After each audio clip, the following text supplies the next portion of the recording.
Welcome back to Angelo's Tennis. I just came back from the Mubadala City Open. I've been there many times before. And every time I go to a professional tennis tournament, I learn, or just anytime I watch tennis, I learn so much. Or in this case, I'm just reminded of so many things. And one of the first things that I was reminded of is that how important it is to be around, really anything that you're trying to do. You have to be around those kinds of people. And that's one of the things that jumped out at me. Those players, in order to play like that, you have to, except for the serve exclusively, but for the entire game, you have to be around those kinds of players. And that is a challenge of many people. Even your skill level, to get to that level of fitness, etc. You have to be around that kind of tennis, and that is a challenge for many people. Even in their case, essentially, you could say they're traveling to these tournaments in order to find, with everything else aside, to find their level, or that level. Basically, it's someone who's committed. It's not even just about being that good at tennis. It's someone who's committed to playing that much tennis every day, to increasing their level through fitness and practice that much, to that degree. In order to find that person, you have to go to these tournaments. Just like in if you're a junior, that is pretty much, in most places, what you have to do.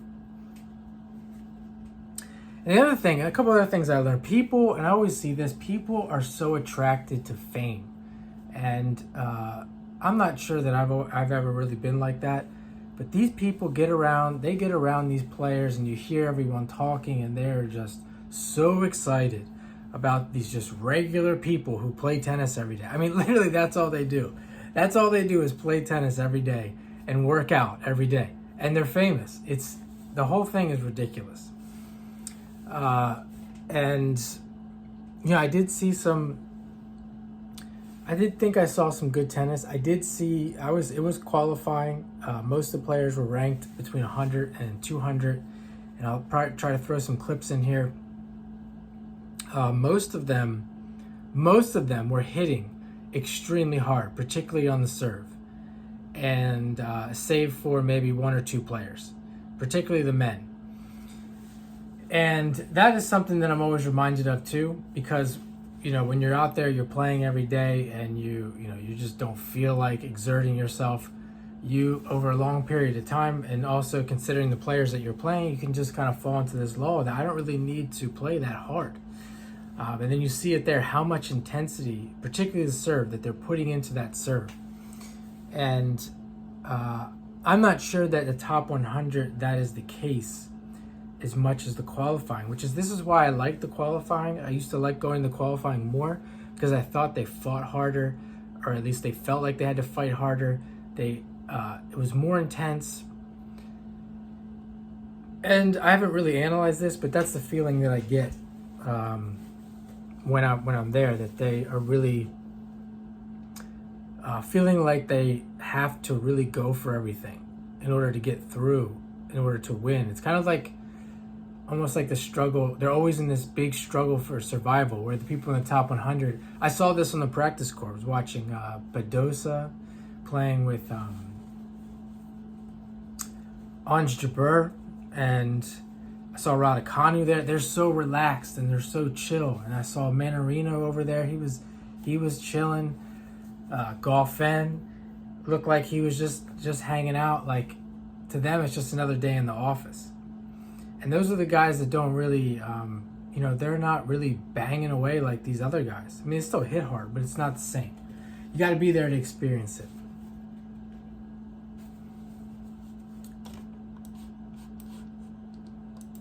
And they attempted to nail me for filming. So my goal was, as I got there, I just kind of came up with this. I was like, okay, here's what I want to do. I'm here to work, and I want to get 10-minute clips. I want to get 10-minute clips of every player.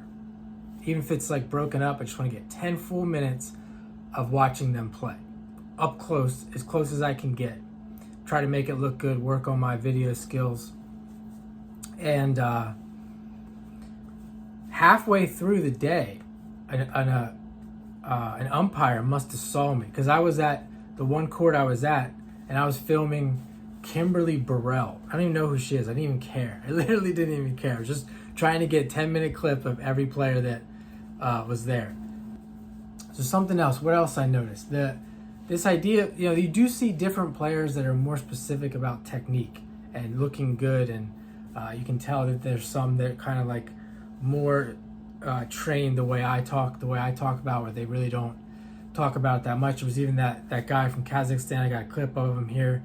He's like saying how shit his game is. It sounds like he's talking specifically about his backhand. He's like practicing his forehand.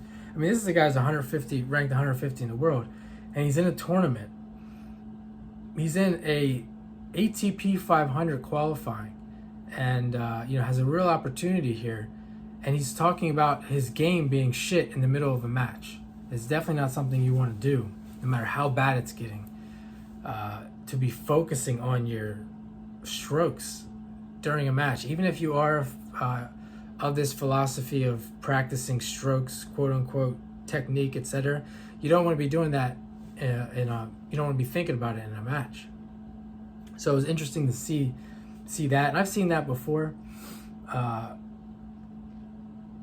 Some guys do it more often than others, and they can get away with it. Some of them can get away with it. I saw Opelka. Got a clip of him talking with Jay Berger, and there's another kind of player that was just chilling, and it looks like he just won his first round match. He didn't really serve that big in practice, which was interesting. I think he's had some injuries and he was working some things out, but he was very loose in practice, taking it easy, wasn't going super big in practice. I really like to see that. I like to see his approach was really cool. It shows like this kind of confidence, and I did hear him say something about, he was talking to Jay about something about good tennis. It's not good tennis, and whatever that means. So that's, just kind of looking at everything. There's no one way to do it. There really isn't. A lot of the stuff I talk about, I may come across as if I'm like, this is how you do it, this is the right way. I'm looking at more of the principles behind it. But beyond that, there's no real one way, there's no one look. The other thing, this is the last thing I'm going to leave here. The speed of the game and the intensity and the variation,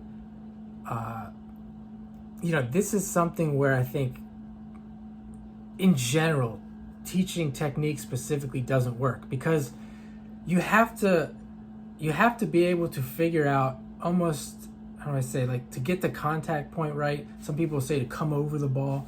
Like, you have to be able to figure all that out, and every ball is different. You got different balls that are bounced different courts and different surfaces, etc. And you have to be able to figure that out. And if you are rigid, again, of course, on the women's side, maybe it's not as much. And I do think, depending on how they play, like if you have a big serve and you really depend on your serve to get that third ball, and you're just going to really go for the return, etc., this doesn't really matter. But once you get into the rally, if you find yourself getting into a lot of rallies with a lot of variation, you really can't rely on a certain way to hit the ball. There's small differences that you need to work out on your own that I don't even think you can see with the human eye. So no matter how much film you do, etc., etc. So that is the other thing that I noticed in person when you're there, that is very important to recognize if you're trying to play not just at a high level, but you're trying to play to win or to be successful against a lot of different players. If you're playing the same person who doesn't have X, Y, and Z, maybe you get away with it. If you're playing Ben Shelton, I don't know that you get away with it playing Ben Shelton.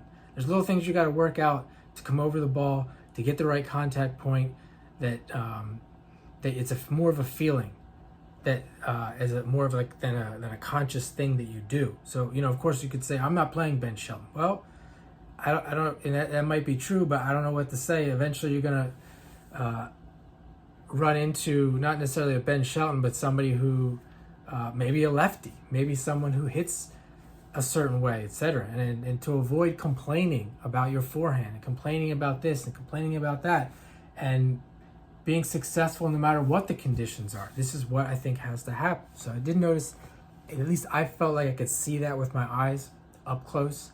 As you can see from my video, I got up very close to these players. A lot of times I was on the fence with my camera through the fence to get these clips. They're literally standing right there in front of me within a foot. And there's good reason why I did that, because that's what I was looking for. That's, at least video aside, that's what I was looking for.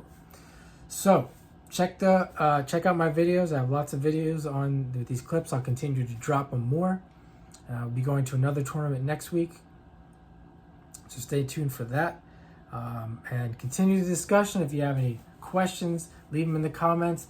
Email me. I'm willing to help anyone work through these things with in coaching, etc. And really, it's coaching from my perspective. A lot of times, it's coaching you through the blocks and the I call it brainwashing, but the blocks that the mental blocks that you've created or that you've allowed other people to create through our ignorance as we grow up and learn this game of tennis and this game of life.